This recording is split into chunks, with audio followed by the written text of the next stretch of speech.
투자자 입장에서 빠르고 정확한 시황을 전달드릴 최경진의 퀵 시황입니다.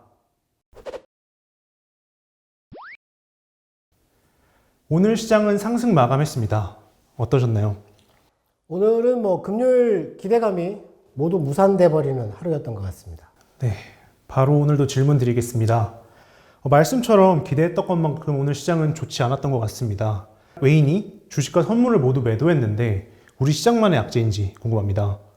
네, 일단 금요일 날 미국 시장이 올라서 끝이 났죠. 나스닥도 많이 올랐고 금리도 1.6%에서 5.7% 이하로 크게 떨어졌습니다. 고용지표가 나왔는데 그거에 대한 해석에 따라서 그렇게 움직이지 않았을까 싶고요. 그것 때문에 기대를 조금 할 수 있었는데 주말 동안에 나온 뉴스 때문에 우리나라에서 외국인이 아침부터 매도로 전환하지 않았을까 싶거든요. 오늘 장중에 나온 뉴스는 중국의 수출입 발표가 있었죠. 수출은 전월 대비해서 소폭 줄었고 수입은 전월 대비해서 많이 늘었습니다. 무역 수지 같은 경우는 증가를 했죠. 455억 달러가 조금 넘게 나왔었는데 그 뉴스는 12시에 나왔기 때문에 우리나라 시장은 11시 반까지 계속 빠지다가 그때 반전이 일어났거든요. 그래서 오늘 중국 뉴스는 시장의 흐름에 영향을 못 준 것 같고요. 그리고 2시 반쯤에 또 다른 뉴스가 있긴 했었는데 그게 또 시장을 흔들은 건지 아무튼 오늘 외국인의 그 선물 시장에서 매도하는 세력과 매도를 줄이던 세력 그리고 그 2시 반 이후에 매도가 나왔던 그때 매도를 했던 세력 그런 세력들이 조금 다르지 않을까 싶거든요. 오늘 우리나라 한국개발연구원에서 지금 현재 소비가 완화가 되고 있다. 소비 부진이 완화되고 있다. 그래서 경기 회복이 완만하게 상승되고 있다. 이런 얘기를 했었고, 그리고 한국은행에서도 그 미국의 구인난은 일시적이다. 전문직 쪽에서 발생하고 있는 일시적인 구인난으로 크게 경기 흐름에 영향을 줄 것 같지 않다. 이런 보고서도 나왔었고요. 그리고 러시아에서 지금 작년에 코로나 터지고 나서 식량을 지금 수출하는 거, 곡물 수출을 제한하고 있는데, 그거를 지금 오늘 계속 유지한다라는 식으로 얘기를 했습니다. 그렇게 되면은 지금, 이 곡물 가격이 많이 오르고 있는데, 그것도 물가에 또 영향을 주겠죠. 그런 뉴스들이 있었는데, 그런 것보다는 주말에 나온 뉴스, 그런 뉴스들 때문이지 않았을까 싶습니다. 네. 오늘 장중에 변곡점이 2번 있었는데요. 국내 뉴스와 관련돼서 오늘 어떤 것들이 있었는지 한번 짚어주시죠. 네, 일단 오늘 시작과 함께 11시 반 정도까지 계속 밀렸죠. 밀리다가 보통 제가 금요일날 말씀을 드렸는데 10시 반 정도에 중국 시장이 열리게 되면 그때까지 밀렸다가 반등이 나오는 경우가 있다고 말씀을 드렸는데 오늘은 10시 반 전에 반등이 나왔다가 중국 시장 개장하자마자 더 이렇게 쭉 밀려버렸습니다. 근데 11시 19분, 20분 정도에 연기금에서 매수가 증가하기 시작했어요. 그 이후에 35분쯤에 선물이 매도가 4천억까지 나왔다가 그게 줄어드는 그런 흐름이 나왔었는데 그때 나왔던 뉴스는 별다른 게 없습니다. 그리고 오늘 나스닥 선물 같은 경우는 마이너스 0.2에서 마이너스 0.1 그 정도 사이를 왔다 갔다 하는 정도 수준이었고요. 중국 시장이 좀 안 좋았죠. 이렇게 대형주들이 좀 많이 빠지는 1% 정도 빠지는 그런 흐름이었기 때문에 초반에 근데 그게 반영이 됐다가 점심시간 들어가기 전에 바로 시장이 반전을 했다라는 거죠.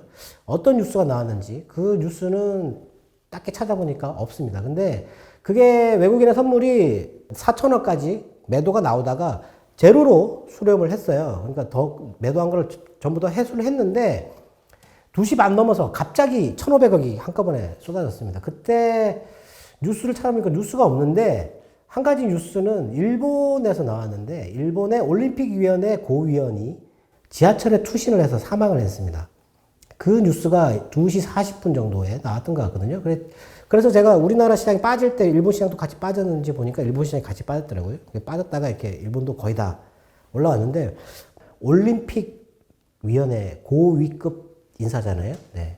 지금 현재 올림픽 같은 경우는 경제에 미치는 영향이 크기 때문에 그런 영향을 줄 수도 있습니다. 네. 일단 그때 시장을 그 정도로 흔들 수 있는 재료는 그거밖에 없었다라고 보여지는데 큰 문제는 아닌 것 같고요. 네.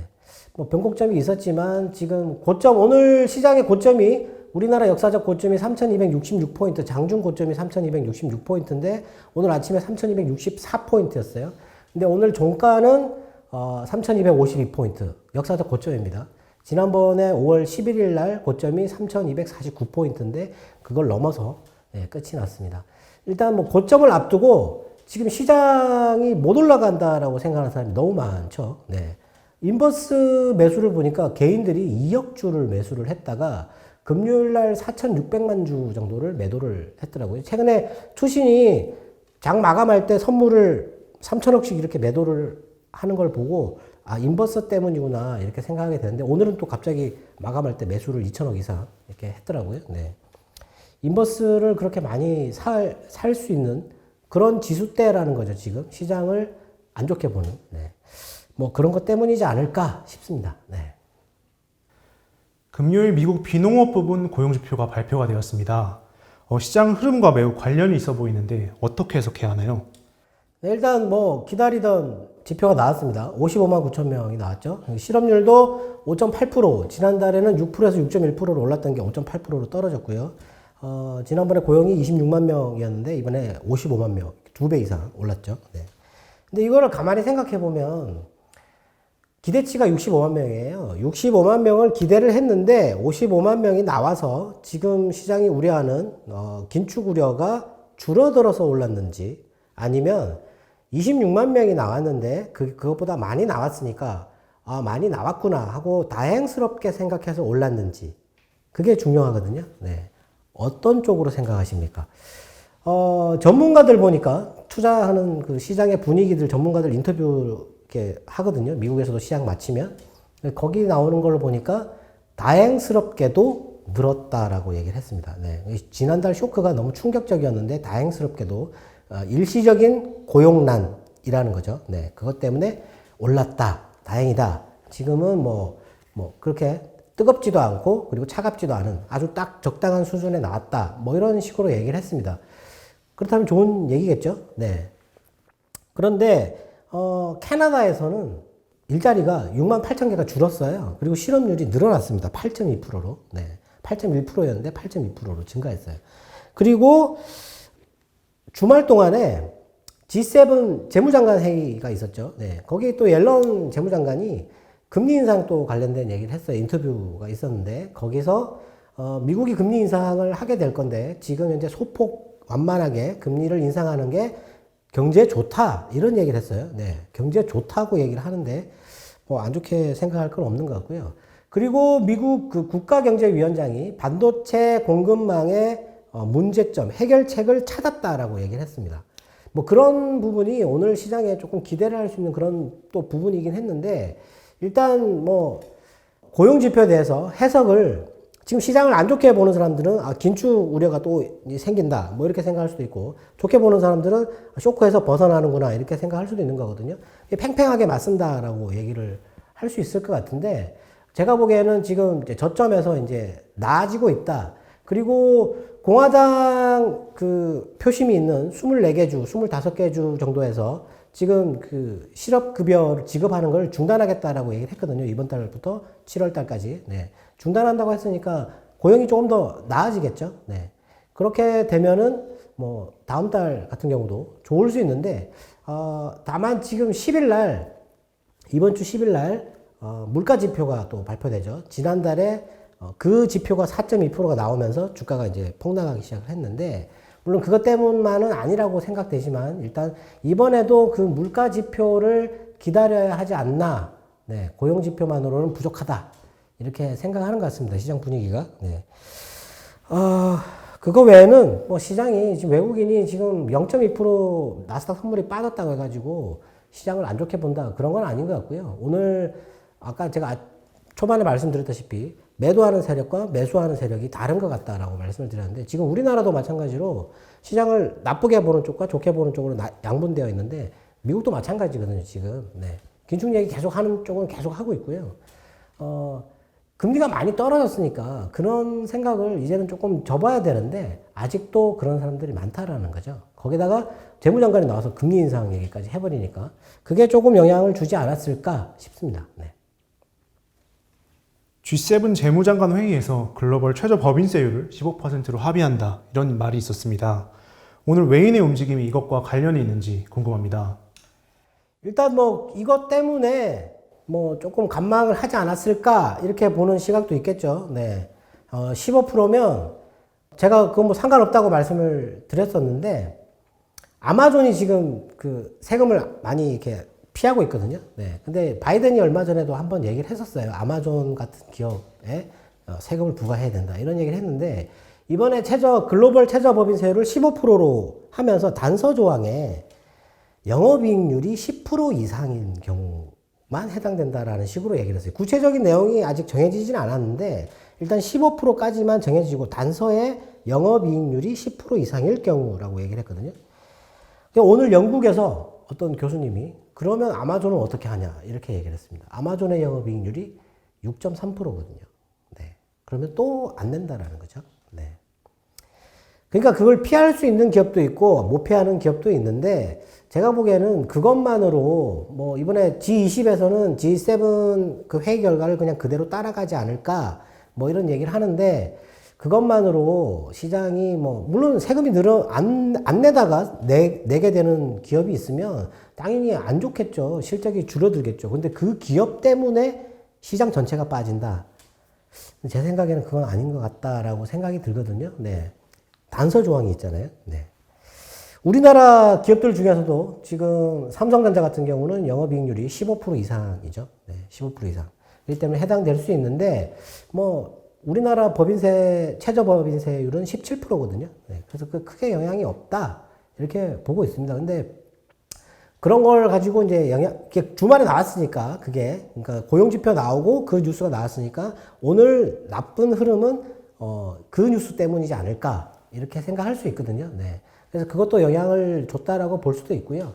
그리고 방금 말씀드렸지만 10일 날 발표되는 물가, 소비자 물가, 네. 그게 조금 관망을 하는 그런 흐름이지 않을까. 마이너스 0.2%의 선물 하락이라면 뭐 그런 흐름이지 않을까 싶습니다. 네.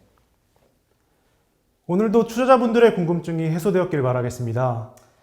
네, 오늘 금리가 많이 떨어졌는데요. 오늘 금리에 대해서 제가 하나를 말씀을 드리면 트럼프 대통령이 당선이 되고 나서부터 금리가 오르기 시작한 거거든요. 네.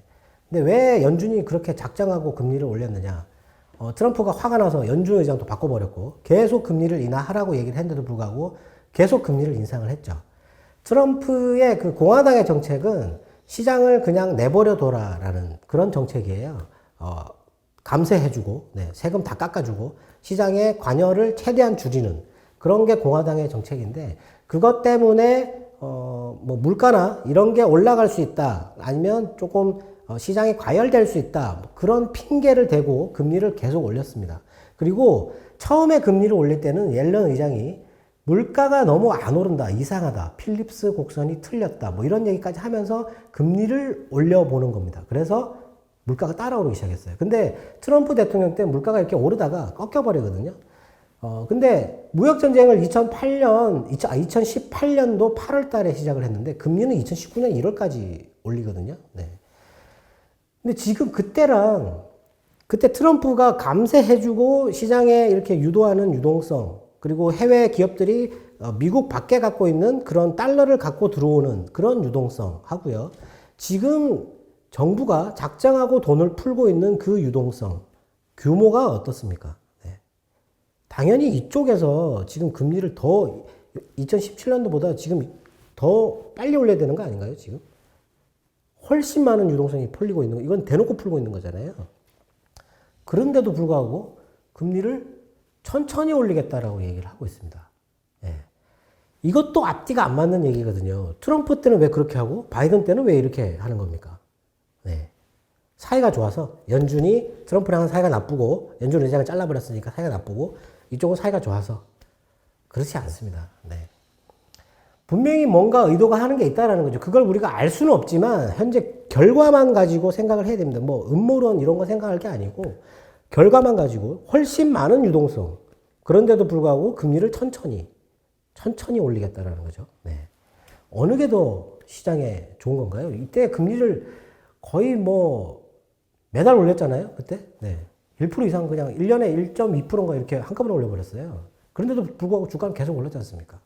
근데 왜 지금 금리 얼마를 올릴지 모르겠지만, 어느 정도 속도로 올릴지 모르겠지만, 푼 돈을 얼마나 빠른 속도로 회수할지는 모르겠지만, 왜 이렇게 겁을 먹느냐 하는 거죠. 네. 그런 부분에 대해서 한번 생각을 해볼 필요가 있습니다. 지금 연준이 행동하는 거는 이때랑 완전히 다르다. 분명히 무슨 이유가 있는데 경제를 몰락시키려고 그렇게 하는 게 아니다라는 거죠. 네. 그걸 한번 잘 생각해 보면 지금 이유 없이 괜히 불안감을 가질 그럴 사항은 아니다라고 생각됩니다. 저희는 내일 다시 인사드리도록 하겠습니다. 지금까지 최경진의 퀵시황이었습니다. 감사합니다.